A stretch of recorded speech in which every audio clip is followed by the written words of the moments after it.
স্টেশনে ঘুরছি বলে লাত্তি করে। রাজধানীর বসুন্ধরা আবাসিক এলাকা থেকে মডেল ও অভিনেত্রী রিধিকা রিধির মরদেহ উদ্ধার করা হয়েছে।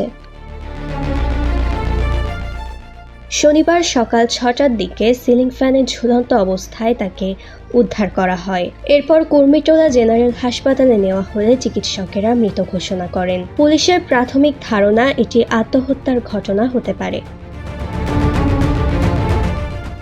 মডেলিংয়ের পাশাপাশি বেশ কটি নাটকে অভিনয় করেছেন রিধি। এর মধ্যে এখানে মানুষ বিক্রি হয়, বহুরূপী, ডাবল হানিমুন, সুন্দরী উল্লেখযোগ্য। ভাটারা থানার ভারপ্রাপ্ত কর্মকর্তা মাজহারুল ইসলাম লাশ উদ্ধারের বিষয়টি নিশ্চিত করেছেন। ওসি বলেন, খবর পেয়ে আমরা কুর্মিটোলা হাসপাতালে গিয়ে মরদেহ পাই। তার পরিবারের সদস্যদের দেয়া তথ্য অনুযায়ী একজনের সঙ্গে রিধির প্রেমের সম্পর্ক ছিল। আজ ভোরে ওই ব্যক্তির সঙ্গে ভিডিও কলে কথা কাটাকাটি হয়।